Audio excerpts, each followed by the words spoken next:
मैं देश की ऐसी पहली राष्ट्रपति भी हूँ जिसका जन्म आज़ाद भारत में हुआ है। मैं जिस पृष्ठभूमि से आती हूँ वहाँ मेरे लिए प्रारंभिक शिक्षा प्राप्त करना भी एक सपने जैसा ही था, लेकिन अनेक बाधाओं के बावजूद मेरा संकल्प दृढ़ रहा और मैं कॉलेज जाने वाली अपने गांव की पहली बेटी थी और वार्ड काउंसिलर से लेकर भारत की राष्ट्रपति बनने तक का अवसर मुझे मिला है। राष्ट्रपति के पद पहुंचना मेरी व्यक्तिगत उपलब्धि नहीं है, ये भारत की प्रत्येक गरीब की उपलब्धि है।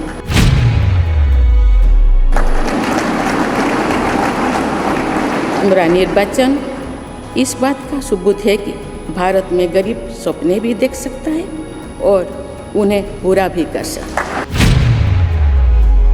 मैं देश की ऐसी पहली राष्ट्रपति भी हूँ जिसका जन्म आज़ाद भारत में हुआ है। हमारे स्वाधीनता सेनानियों ने आज़ाद हिंदुस्तान के हम नागरिकों से जो अपेक्षाएं की थी उनकी पूर्ति के लिए इस अमृतकाल में हमें तेज गति से काम करना होगा। इन 25 वर्षों में अमृतकाल की सिद्धि का रास्ता 2 पटरी पर आगे बढ़ेगा, सबका प्रयास और सबका कर्तव्य। भारत के उज्जवल भविष्य की नई विकास यात्रा हमें सबके प्रयास से करनी है, कर्तव्य पथ पर चलते हुए करनी ही है। काल यानी 26 जुलाई को कारगिल विजय दिवस भी है। ये दिन भारत की सेनाओं के शौर्य और संयम दोनों का ही प्रतीक है।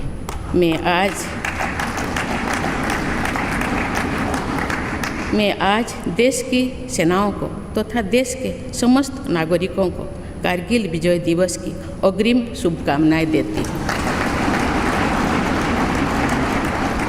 देवियों और स्वजनों, मैंने अपनी जीवन यात्रा पूर्वी भारत में ओडिशा के एक छोटे से आदिवासी गांव से शुरू की थी।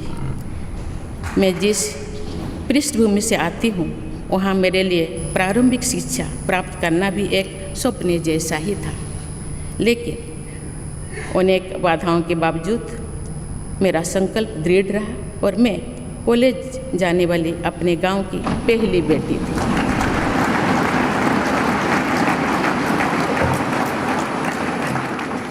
मैं जनजातीय समाज से हूँ और वार्ड काउंसिलर से लेकर भारत की राष्ट्रपति बनने तक का अवसर मुझे मिला है। ये लोकतंत्र की जननी भारतवर्ष की महानता है। ये हमारे लोकतंत्र की ही शक्ति है कि उसमें एक गरीब घर के पैदा होने बेटी, दूर सुदूर आदिवासी क्षेत्र में पैदा हुई बेटी भारत के सर्वोच्च संवैधानिक पद तक पहुंच सकती है। राष्ट्रपति के पद पहुंचना मेरी व्यक्तिगत उपलब्धि नहीं है, ये भारत की प्रत्येक गरीब की उपलब्धि है। मेरा निर्वाचन इस बात का सबूत है कि भारत में गरीब सपने भी देख सकता है और उन्हें पूरा भी कर सकता है।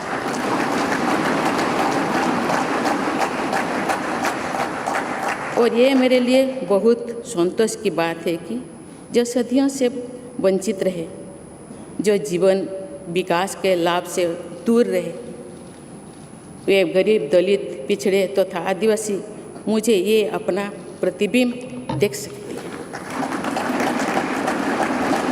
मेरे इस निर्वाचन में देश के गरीब व का आशीर्वाद शामिल है। देश की करोड़ों महिलाओं और बेटियों के सपनों और सामर्थ्य की झलक है।